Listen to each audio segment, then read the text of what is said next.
My wife and I have been together for 29 years, married for 26 of those. I'm a 51-year-old man, she's a 49-year-old woman, and we have 2 grown kids, a 24-year-old son and a 22-year-old daughter. We met in college, dated, fell in love, got married, and built what I believed was a wonderful marriage. We did a lot of things together, communicated constantly, and tackled any issues that arose. We both had successful careers that we supported each other in. Our love life was great. Maybe not as frequent as when we were younger, but just as passionate. She's in IT, and I own a small landscaping company that employs 75 people, which I started after graduation. She's been working from home a lot since COVID, and we've been discussing me stepping back from the day-to-day operations and her going part-time so we can spend more time together and travel, especially now that the kids are established. Looking back, there were none of the red flags I've read so much about. No strange texting habits, no guarding her phone, no changes in her wardrobe, no unusual behavior, no nights out with colleagues from work. She'd go out, usually with friends or family. The next day, someone would always tell me I should have joined. But I liked her having her own time, and I enjoyed my solitude in my workshop. She was always home early. So to say I was caught off guard is putting it mildly. D-Day. The previous week, I'd planned a surprise weekend at a friend's romantic B&B for our anniversary. It was the Winter Festival weekend. I left work early to surprise her, telling her to pack for a trip. As I pulled into the driveway, I spotted an unknown car. Immediately, I had a gut feeling. I didn't know why, but I did. I sat there, hoping I was wrong, but my gut said otherwise.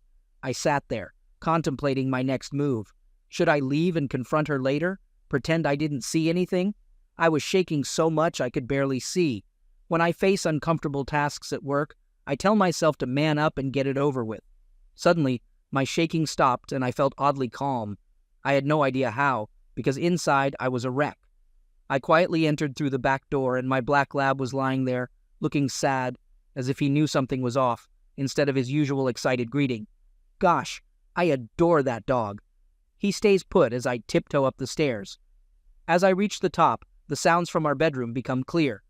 I approach the door, swing it open, and there he is, her boss, on top of my wife. I pause for a moment before shouting, "Surprise!" The ensuing chaos would be comical if it weren't so heart-wrenching. He rolls off, attempting to escape the bed, but ends up entangled in the sheets. My wife is repeatedly shrieking, "Oh my God!" while trying to cover herself, but she can't because he's still tangled up. Eventually, he frees himself and starts searching for his clothes, which are on the other side of the bed. It strikes me that they're in the same spot where mine usually land. For some reason, I beat him to them and snatch them up. My wife is sobbing, repeating, "I'm so sorry." I back up to the door and stand there while he's standing next to the bed, naked. I grab the large armchair from the corner, drag it to the door, and sit down. He asks for his clothes, but I refuse and toss him my wife's robe hanging on the door. He starts to approach me. Now, even at 51, I'm in good shape. At 6 feet 3 inches, 240 pounds, years of gym workouts and landscaping work have kept me fit. I gaze at him and warn, "If you come any closer, it won't end well for either of us. You'll end up in the hospital, and I'll land in jail. So, how about you just take a seat?" My wife is now weeping into the pillow, and he sits down. After an awkward silence, he asks, "What's next?" I respond, "I honestly don't know." My wife's crying has subsided a bit, and she sits up. Eventually, I pull out my phone and declare, "You're both going to spill everything while I record it." They exchange glances, and my wife queries, "What do you mean by everything?" I retort, "Exactly that, everything. How it began, how long it's been going on, when, where, hotel stays, dinners, the works, everything." My wife insists this was the only time, to which I shout, "Bull crap, there's no way you'd be comfortable enough to bring him into our bed if this wasn't a long-standing affair. If you lie to me again, I'm walking out that door and seeking a divorce attorney." She breaks down crying again. So for the next 10 to 15 minutes, the truth pours out. It's been happening for over 9 months. It began with him flirting with her and so on, until he invited her to lunch and she accepted. A few drinks later, they were in a hotel. She came home to me that night as if nothing had happened. She insists that it was tearing her apart and she wanted to confess, but didn't know how. Once more, I cry foul. If it was tearing you apart, you wouldn't have continued it so effortlessly. They even attended a week-long work conference that I used to accompany her to. She informed me that company policy had changed and spouses were no longer allowed. I pocket my phone and the room falls silent again. Then, an idea strikes me. I rummage through his clothes for his phone and request his passcode. Surprisingly, he provides it, so I start browsing through his phone. I discover some photos of a woman I presume is his wife and inquire about her name, Carol. She's quite attractive, though not as stunning as my Ashley. I inform him as I find more pictures of children. Turns out he has 3. And finally, a family portrait of all of them. I hold up the phone and remark, "A lovely family. Why would you risk it all for a fling with my wife?" His response, "What do you mean risk it all?" Me, "You genuinely believe Carol won't find out?" Him, "How would she find out?" Me, "I'm about to call her right this moment." He stands up and protests, "No, you can't." My wife shrieks, "Please don't do this to him." I snap, "Don't do this to him. You've shattered me, our family, our friends, our future, and my heart." "And you're concerned about his well-being?" I'm trembling again, trying to hide my tears, but I can't keep it together any longer. I slump back into the chair and start weeping. She attempts to approach me, but I glare at her and command, "Keep your distance." After a bit, I regain my composure and glance at his phone again. He pleads once more, "Please, I'm begging you. I promise I'll tell her." "Sure you will," I retort. He stands there, begging me not to, as I locate her number, and decide a FaceTime call would be even more impactful. She picks up, and looking puzzled, asks, "Who are you? Is my husband all right?"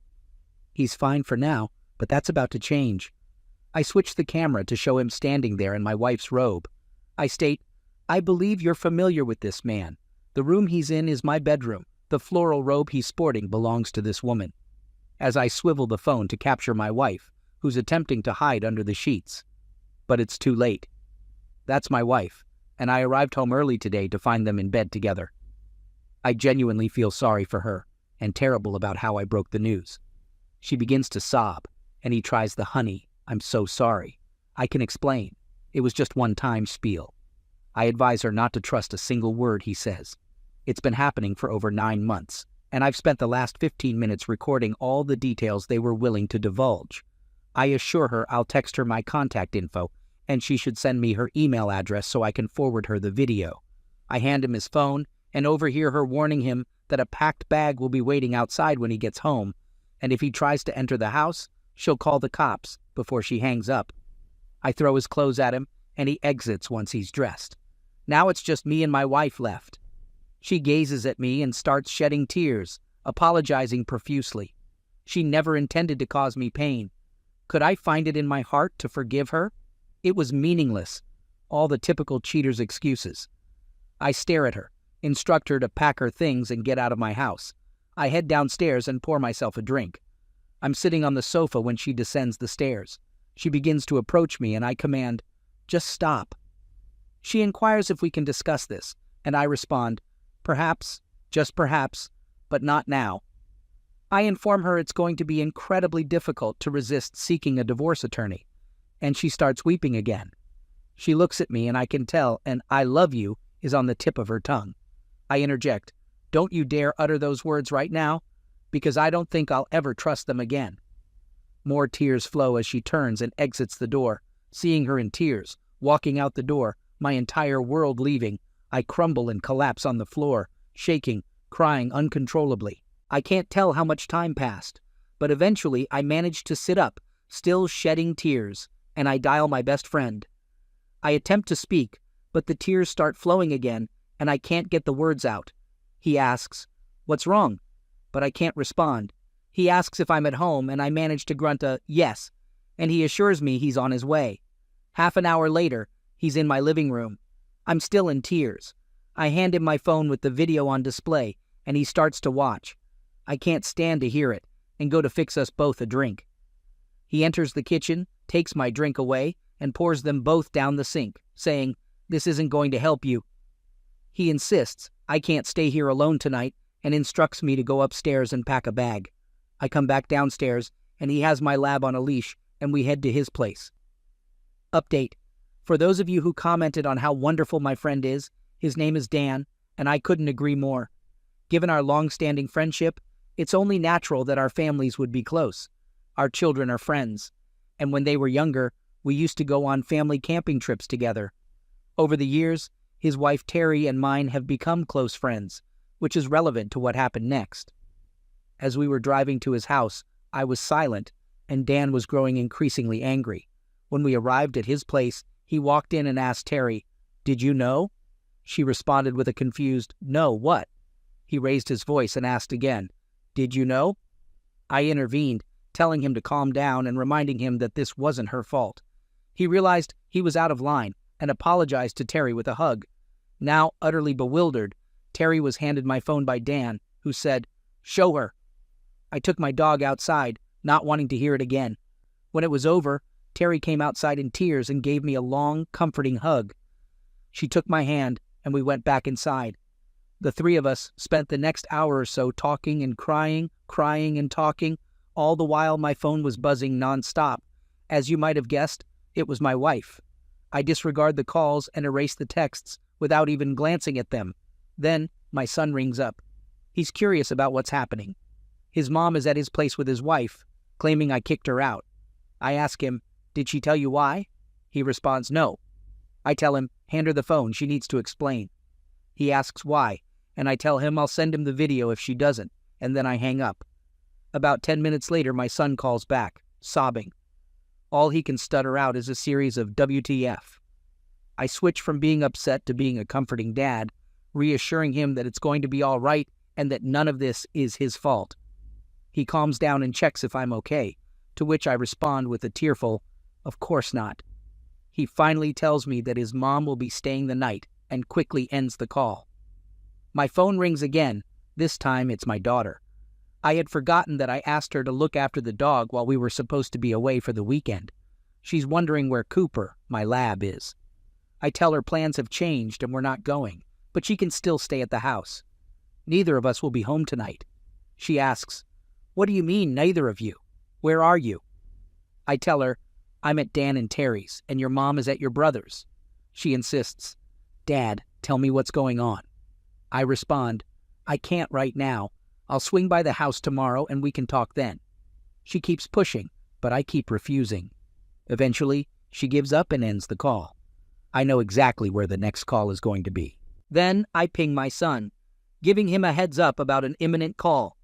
Next, I dial my wife, asking her if she's ready to spill the beans to our daughter or if the task falls on me. Her response is nothing but a fresh wave of tears. I disconnect the call. After a half hour, there's a knock at the door. Dan lets my daughter in.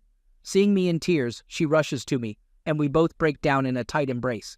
She's unaware of the reason behind our emotional outburst. When we manage to regain some composure, I call my wife again, letting her know that our daughter is with me, and once again, I ask if she's ready to break the news, or should I put her on speaker. My daughter chimes in, asking her mom to clarify what she's supposed to reveal, but all she hears is more crying. So, I decide to step up, ending the call without revealing any details. I then drop the bombshell. I found out today that her mother has been having an affair for the past 9 months. Just when I thought my pain couldn't intensify, the look of hurt on my little girl's face brings me to my knees. She's shaking, too shocked to even cry. I'm on the floor, a sobbing wreck, immobilized. I feel like I've let her down when she needed me the most. I couldn't even muster the strength to move. Terry, with tears in her eyes, rushes over to comfort her, promising her that things will eventually be okay. Dan is also shedding tears. Like I mentioned, our families are tight-knit. She finally releases this heart-wrenching cry that I know will haunt me forever, even if I live to be a century old. I finally gather myself and go to embrace them both. We all eventually find our way to the couch, lost for words. I ask my daughter if she's going to be all right. She looks at me and says, "Dad, don't fret about me. Are you going to pull through?" I manage to croak out, "I'll cope." She asks if she can take Cooper with her to the house and if her fiancé Tim can come stay there. Naturally, I agree. I'm relieved she won't be alone after she leaves. Terry is livid, saying, "I can't believe she did this," and proceeds to call her every name under the sun. She calms down and grabs her phone, saying she's going to call her, looking at me, expecting me to object. I tell her, go ahead, but put it on speaker. So she calls, exchanging small talk and so on. Finally, she tells her that Mike, that's me, called Dan in tears after she left the house, and now I'm staying there. She, Terry, knows everything. Again, more crying. Terry just lets loose, yelling at her. What were you thinking? How could you? Why didn't you come talk to me before you started down this path? If something was lacking, why didn't you talk to Mike? You know how understanding he is. Do you have any idea how many people you've hurt? Darlene, our daughter, just left here. I can't even begin to describe the look on her face when Mike told her, Dan and I will never be able to see you in the same light again. How could you be so damn self-centered? Just more sobbing on the other end, repeating how remorseful she is. Terry doesn't end the call, just listens to her weep. After a moment or so, I ask Terry to hand me the phone. Ashley? No answer. I call her name again. Ashley? She finally responds, Yes, babe. I retort, You've lost the right to call me that. More sobbing from her end. I just want to know, what are you truly sorry for? If I hadn't come home early, would you have realized the gravity of your actions? Or would you have slept with your boss once we returned from our trip? More crying. You're not really sorry for all the people you've hurt, including your boss's family. You're just sorry you got caught. I end the call. Dan, Terry, and I chat a bit more while my phone continues to buzz incessantly. I finally attempt to sleep, but to no avail. In the morning, I ask Dan to drive me home, give Terry a hug, and express how much they both mean to me. I tell Dan I plan to head to my cabin for some solitude. He agrees that it's a wise move. As we're driving, I notice that amidst the flurry of notifications on my phone, there's one message from my wife's boss's wife expressing her gratitude for the revelation and providing her email address. I forward the video and offer her the chance to reach out if she needs to unload. It might be beneficial for both of us. I pack up quietly, careful not to disturb Darlene and Tim. As I'm loading up the truck, I pick up a couple of my .22 rifles. Dan questions my actions, and I explain, I usually do some target practice up there. Not this time, he counters, confiscating them. Cooper hops in and off we go. Upon arrival, about 2.5 hours later, I get the place opened up and start a fire in the fireplace. Cooper and I take a stroll in the woods. It's somewhat soothing, but not entirely. My son rings to check up on me, and I inform him of my whereabouts. I tell him if his mother wants to stay at the house, that's fine, but she needs to clear out before I return. He agrees. After our walk, Cooper dozes off by the fireplace, and I head out to chop some firewood. It's a great workout and surprisingly therapeutic. With each axe swing, I alternate between envisioning my wife's face and her boss's. I stay put Saturday, Sunday, and Monday. On Monday, I start making calls, first to my office, letting them know I'll be out for a bit, but can be contacted for emergencies. Next, I call my go-to attorney for any company-related legal issues, who recommends a divorce lawyer. Thursday, I've got a meeting with a lawyer I've contacted. Then, I'm on the phone with the bank, putting a hold on our shared accounts. Next up, credit cards, canceling them all and asking for new ones to be sent out. Being alone in the woods has given me some clarity about my next steps. I find myself trembling again, questioning whether I'm really going to go through with this or try to salvage our marriage. After I get home, I find this subreddit and start reading other people's stories. It helps, but only a little. Midweek, I head into the office and chat with my HR manager. We have a close professional relationship that's about to get more personal. I spill the beans and ask for advice on how to approach their company. She advises me to talk to my lawyer before I do anything. She asks if I'm going to get tested. She recommends someone and also says I should see my doctor for an STD check. I make calls to both and set up appointments for Thursday. I meet with my now lawyer, show her the video. This time, I can actually listen. She starts shaking her head and says, "Why do people do such stupid things?" Turns out, she has absolutely no tolerance for cheaters. Her husband cheated on her and dragged her through hell, so much so that she changed her practice and became a divorce attorney. She reassures me that everything will be okay, and I sign a contract with her. I ask about telling the wives and the boss's HR, and she says we should wait. In the meantime, I've had a meeting with my wife. She's taken refuge at our son's place. At least, she's wise enough to understand that I need some space and wasn't at the house when I returned. I've been crashing on the couch because I can't bear to step foot in our bedroom. When I need to grab stuff, I try to get as much as possible to minimize the number of times I have to enter that room. Thanks for sticking with me this far. It took an eternity to type this out. Writing about my daughter had me in tears for several hours. I'll provide another update next week. Update. Once again, I want to express my deep gratitude for all the advice and support I've received from this community. I'm indebted to each and every one of you in a way I can never repay. All I can do is say thank you and try to respond to all the comments. The support and encouragement have been incredibly helpful. Many of you have commented on the strength I showed during the confrontation, but right now, I feel anything but strong. I'm just going through the motions. All the advice has been excellent and is helping me move forward. Secondly, the reason for this post and my original one was because I was seeking help. Trust me, there was plenty. Given the reason my first post was removed, I was told it was because it had too much storytelling and not enough requests for support. I'll try to keep this brief, but I believe details are important. I'm starting to accept that there's likely no coming back from this, and I'm 99% certain of what my decision will be. Yet, I can't shake the thought that I'll be discarding 29 years of our shared life. Even now, I can't bring myself to type X and still refer to her as my wife. What's wrong with me? Help. On D-Day, she ended up at our son's place with his wife. He called, puzzled about what was going on and why I'd kicked his mom out. I told him she needed to tell him or I would. He knew I'd gone to my best friend's house. My daughter, who was supposed to be dog-sitting, came home to find no dog. Eventually, she showed up at my friend's place, wanting to know what was wrong. I told her. The pain on her face was worse than catching my wife in bed with her boss, and it devastated me. She left with the dog to our house and had her fiancé come over. On Saturday morning, I told my friend I was going to spend a few days at the cabin. Could he drop me home? He agreed it was a good idea. So I packed up, took the dog, and spent some time at the cabin, walking in the woods with the dog and splitting firewood. It was a good workout and therapeutic. I stayed there until Saturday, then drove home. On Monday, I started making phone calls to the bank, credit card companies, and a lawyer I use for company matters. He recommended someone, whom I called and met on Thursday. I played her the recording. She was extremely confident, and I hired her. I asked about informing my wife's boss and HR department, and she suggested we hold off. I'm home now, sleeping on the couch. I can't bring myself to go into the bedroom except for clothes.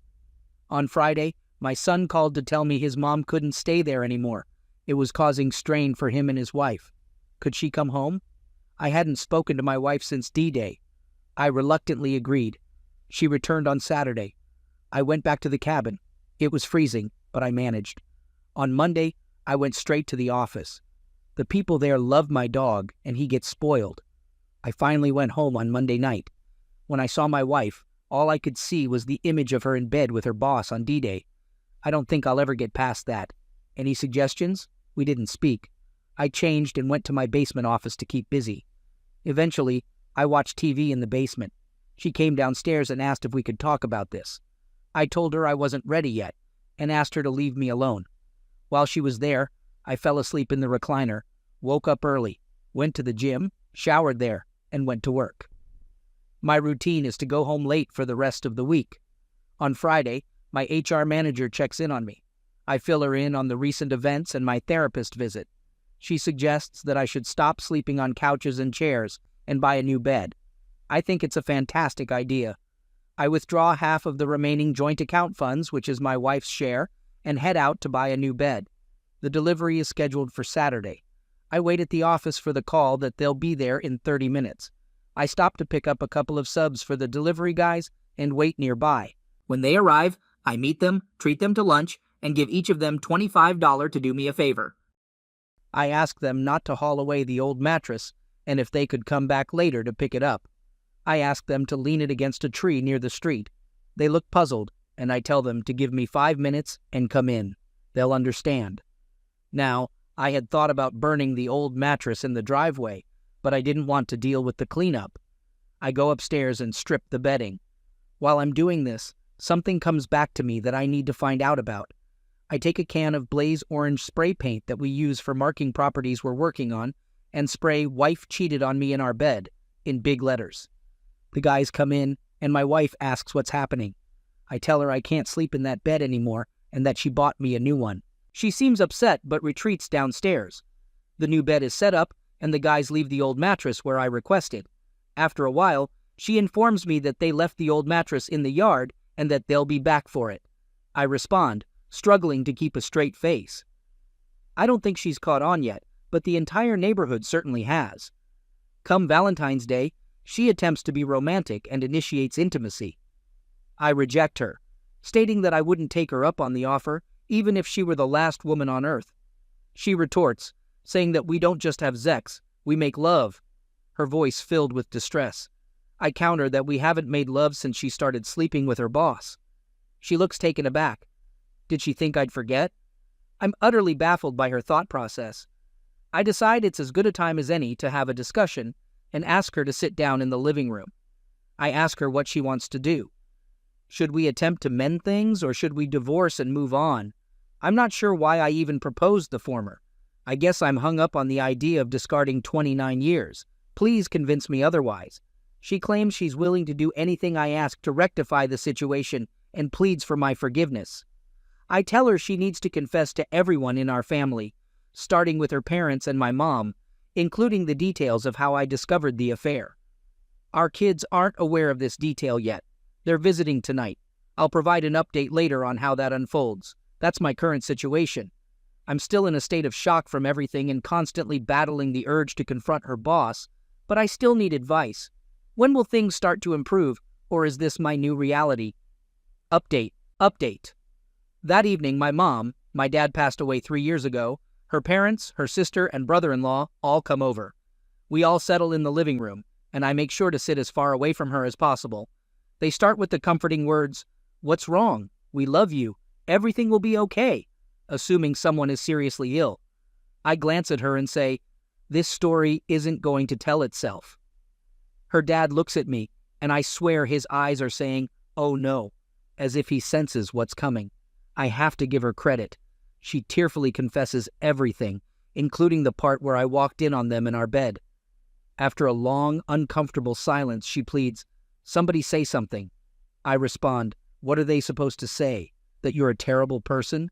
That you've hurt me more than you can imagine, ripped my heart out, thrown away 29 years, and ruined our family? Not to mention the damage you two have done to his family. Was the sex really worth all that?" I just keep going. All the anger, hatred, and betrayal I've been bottling up comes pouring out. I didn't know I could be so harsh. Her mom finally says, "That's enough." She agrees that she deserves it all and runs upstairs crying. Her mom tries to follow her, but her dad says, "No, leave her alone. She needs to suffer for a while before this can get any better." We chat for a bit. They offer their support and tell me if I need anything, just ask. I tell them I've been seeing a counselor, and I think I'll be okay, but I appreciate their offer. I tell them that despite everything, I still love her, and that she's going to need them more than I do. I go to bed and sleep better than I have since D-Day. The next morning before I leave, I go into the guest room and can tell she didn't sleep and has been crying all night. I truly believe that for the first time since D-Day, the gravity of what's happening has finally hit her. Telling her family and having me lash out at her like I did, I think it snapped her out of the affair fog. She looks like she's genuinely remorseful. I tell her we need to talk, more like I talk. She listens. I explain that I'm 99% leaning towards divorce, but am still clinging to the 1% life raft.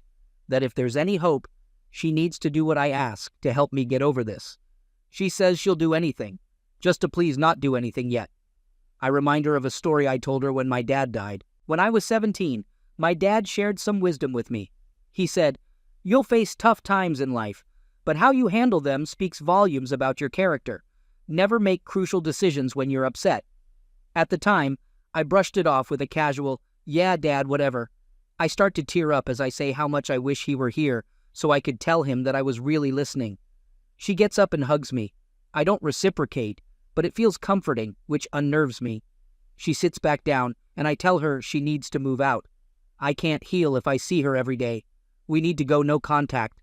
She agrees and asks what else she can do. I tell her I'm too emotional to think straight now, but I'll let her know.